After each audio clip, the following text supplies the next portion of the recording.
Welcome back, everybody. Originally, I had this idea to do an episode in the security series called Landscaping Security or Security and Landscaping. And I still intend to do an episode on that because what you landscape around your home can actually affect the security of your home.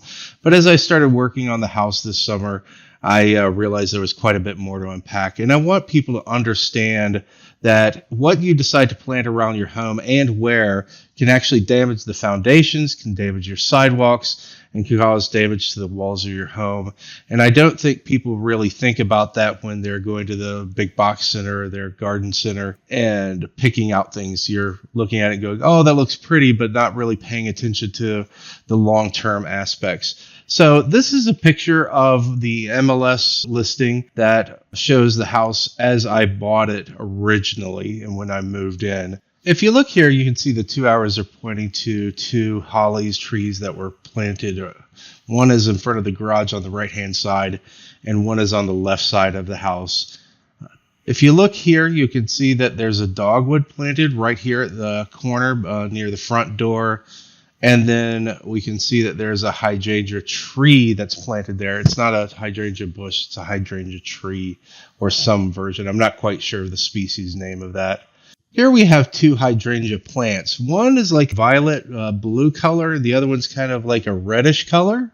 And here we can see a rose bush. It's kind of a pretty rose bush, but I'm not sure what occurred to it. The left side had been cut off at some point. I'm not sure if it had died off or it was pruned incorrectly, but as you can see, it's leaning against the right-hand side of the steps, and it's not really centered on the window. On top of that, it's rubbing on the windowsill, and the siding of the house. In front of the garage, we have a couple of azaleas, and in front of the door, so there's, 6 of those that are planted there. Now, if we look on the back side of the house, those two bushes, I'm fairly sure are rhododendrons, although someone may be yelling at me that I've got the bush wrong, but I'm fairly sure they're rhododendrons. And then between them, there's 3 more hydrangeas. On the right-hand side, there's a huge rose bush. It's grown up a lot. It's rubbing against the window, or rubbing against the siding. And I know you're saying it's brick siding, but we'll get into that in a little bit. But the roots have kind of grown off all over the place. Over here, I'm not even sure what that is, I'll be honest with you, but it's grown up. It's a fairly decent little plant. It was kind of pretty, but as you see, it's planted way too close to the HVAC unit, so it's not only rubbing against the HVAC unit, it's blocking airflow to it. And then back here in the courtyard, there's 4 other bushes on the left-hand side arrow. There's actually 2 ones blocking the view of the other one, but there are 4 back there. Again, they kind of look like rhododendrons, but not really. But they were getting kind of scrawny and scraggly. And then on the right-hand side of the house, there's 2 more hydrangeas. But the other one, the 2 that are in the center here, although they look like hydrangeas in this picture, they're wisteria. So they're kind of like a viney, leafy plant that grows up, and no matter how much you pull them up and cut them down, they grow back like weeds. And even if you cut them off at the ground, they have a tendency to grow back. I don't have a great MLS picture on the left-hand side of the house, but if you did look on the left-hand side of the house, there's going to be 3 rhododendrons in the back left corner of the house, and then there's a couple azaleas in the front. And then from there, there's just 1 hedge plant, which is kind of out of place. Now, I get it. Everybody has different tastes in music and different tastes in art, and that's fine. Personally, I like things that are very organized, very symmetrical, very clean looking. So if you like the landscaping aesthetic of this, that's fine. But personally, to me, it seemed a little bit haphazard and discombobulated. But either way, there's things that are planted here that shouldn't be planted here, and they're planted definitely in the wrong location. And because of that, if left unattended, it could cause significant damage to the siding as well as the foundation in the long term. I did a series, I'm not sure if you've seen it, on doing some gutter work and gutter extensions to the house to get water away from that. If you haven't seen that, take a minute, go back and watch some of that series. But while I was putting in the gutter extension on the left side of the house, I actually spoke specifically about the holly tree that's there. So let's take a second and go back and look at that real quick, and then we'll come right back. I've had to cut some roots back from the tree. It's a nice tree. I like it. It could stay here forever. That's cool. But when it comes down to it, I can buy another tree just as easy versus having to pay thousands and thousands of dollars worth of damage to the foundation, or even tens of thousands of resale dollars. So when it comes down to it, I don't care about this tree at all. So if you've been following me for any more than about 5 minutes, you'll know that I am not a professional videographer. I am not a professional artist, and I'm not a professional audio designer. My day job is something completely different than what I'm doing here. Let's go to a quick drawing, and let me start explaining some things so you have a basis of understanding of what I'm talking about. So if we look at this beautiful, well-painted circle, we're going to call this the drip line. And what the drip line is basically the imaginary line that extends from the outermost portion of any plant. So the leaves of the outermost portion of that plant, where rain falls down and it runs down those leaves and then falls on the outermost portion, is considered the drip line, right? And then if we look at the radius is the distance from the trunk of the tree all the way out to the drip line. Okay, so now you have the basis of understanding of what that means. Let's explain why that matters. A lot of times when construction companies, especially when they're building developments and they're fairly cookie cutter houses, not that there's anything wrong with that, but if they're fairly cookie cutter, what they'll do is they'll get out to the local nursery, or they'll go to the construction manager, go to his landscaper and go, hey, we need to obviously landscape these properties. And they'll go to the local nursery and say, hey, what can you give us a discount on? And the nursery may have some overstock on something. And they go, well, we need 500 of these. We need 6 at every house, or whatever it works out to be. And they'll get a bulk deal. And they'll put some landscaping out to make the houses look good. It's appealing. There's an old adage in real estate, curb value. So if the place doesn't look nice from the outside, you're going to get less sales going out of it. So they plant stuff.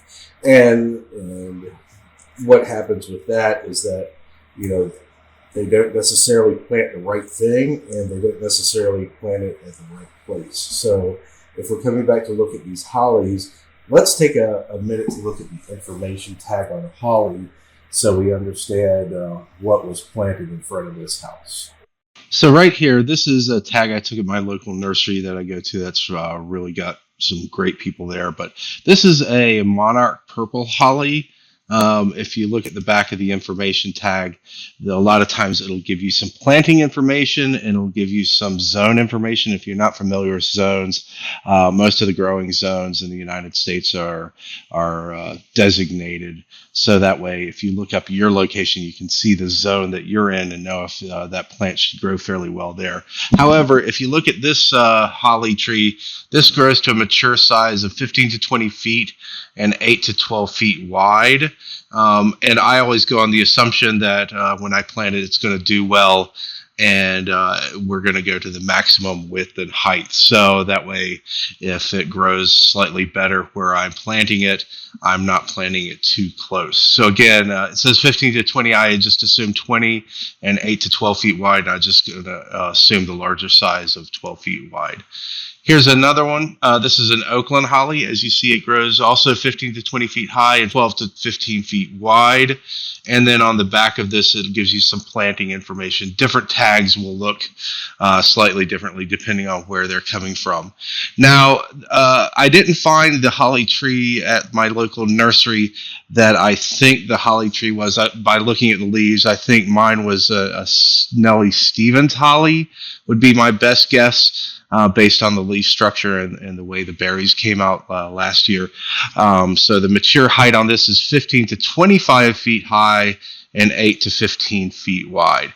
So now if we take a look at actually where it was planted, so if you look at the distance here between the garage and the sidewalk, that is literally only 6 feet wide. So the radius of that would be 3 feet wide to the center mark. And if we are talking about something getting upwards of 15 feet wide, you can see that there's a difference between 3 feet and 15 feet and how much that's going to grow. And even if we look over on the left side of the house, the holly tree that was planted there was slightly wider from the house. So it was planted about 4 feet from the front and about 6 feet from the left. But again, 15 feet divided by 2 for the radius still gives 7.5. So it was kind of right on the edge there. And then it was already starting to grow up under the gutters, as you see. Okay, let's take a quick look at the dogwood that's planted beside the front door. It's kind of on the back side of the garage and in the dining room. So I found a couple different tags. This is one tag. This is a Cherokee Brave dogwood. And if we look on the back of this, you can see that this thing is going to grow 25 to 35 feet tall and 25 to 35 feet wide. Now, the thing about dogwoods is they do grow fairly slow. So if you initially plant this for quite a few years, it's going to grow fairly slow and you're not going to notice an issue. But in that area in front of the house is about 10 feet by 10 feet. So divide by 2, 5 feet by 5 feet to the center where the trunk would be. So 5 feet versus 25 to 35 feet. Those roots obviously have to go somewhere. Here's another tag for the tree that I think we had, because this does have the creamy white leaves. So this is also going to get about 20 feet tall and about 20 feet wide. So that's obviously, the roots have to go somewhere, right?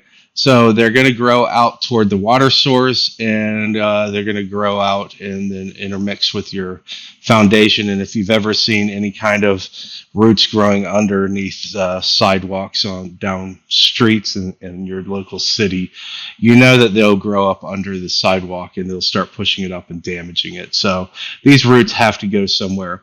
In the next episode, we're going to start at the back. I've already started landscaping back there to start showing you the water runoff. So I'm going to end this one now. So that way you have a really good base understanding of what's been planted in this house. And now we're going to show you what the issues are that we found when I did the back. And then I'm going to do another episode that I cover the front holly on the right side in front of the garage, and then show you what we found on the left side. I wasn't overly shocked what I found, but I think you're going to be pretty amazed with what I had to dig up out of there, especially in the front left, where you'd think, oh, it's further away from the house. It doesn't cause as much of an issue. Oh, it was actually worse than the one in front of the garage. So I'm going to end here, and I will catch you in the next episode, which is we're going to work on the back of the house and talk about grading, and then we're going to get into the front of the house and show you what we found there, and show you what we did to correct the issues and everything that we needed to do to make sure that we don't have any issues in the future. So talk to you in the next episode. Thanks. Bye.